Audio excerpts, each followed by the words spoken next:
Hi Haley, this will be some video feedback for you on your print ad, and we've got 4 weeks to go, so if you have any questions don't hesitate to reach out.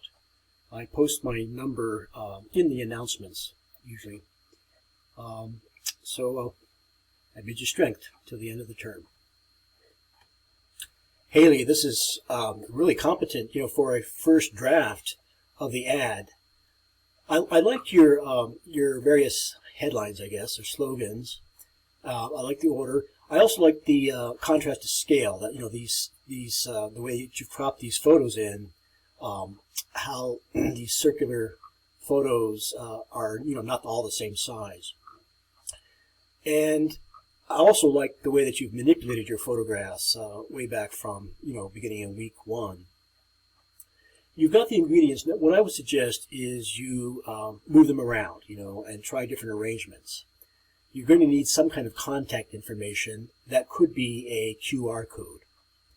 Now, one thing, although I think, wrapping type around circles could be, visually good, I wouldn't distort the type. You see how this is distorted?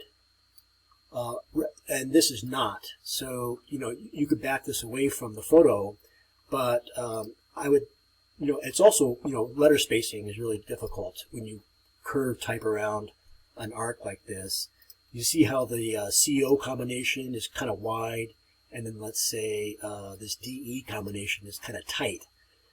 If you do this, you're going to have to pay attention to letter spacing, typographically.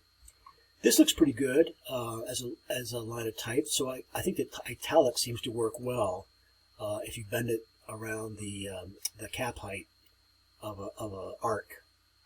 Okay, that's a big typographic discussion, but if you're going to use type so predominantly, you need to get it right, and that's a lifelong process, learning about type, right? Not to intimidate you, but it's something that is nuanced and has a long history. You could push the contrast to scale. Now, of these, maybe make this even yet smaller, maybe perhaps this even larger. They could overlap. There's all kinds of things you could do.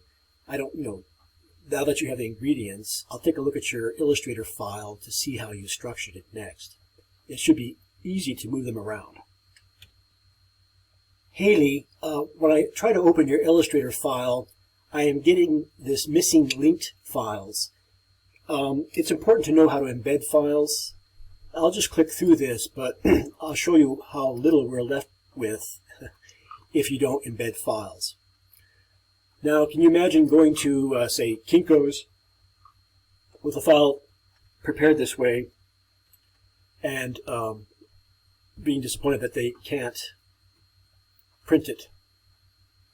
But nonetheless, I see that you've got the idea of layers down, and I can turn things on or off at will. You've got a background color from the corporate palette. That's great. And to embed files, let me just show you how that's done. Off screen here, I'm going to go to Place and make sure that this is not checked. Okay, it's this little tiny thing on the Illustrator interface, easy to miss, and I'm just going to arbitrarily select. I don't know. This came up in one of last week's discussion. It's that Leslie Nielsen spoof. I think Demi Moore tried to sue him based on that cover. But anyway, here's placing a file rather than this is embedding a file rather than linking to it. And you can tell whether a photo has been embedded or linked by this X in it. Okay, so it's a small thing, but it's really important to know how to do it. I'm going to leave it here, Haley. Good job.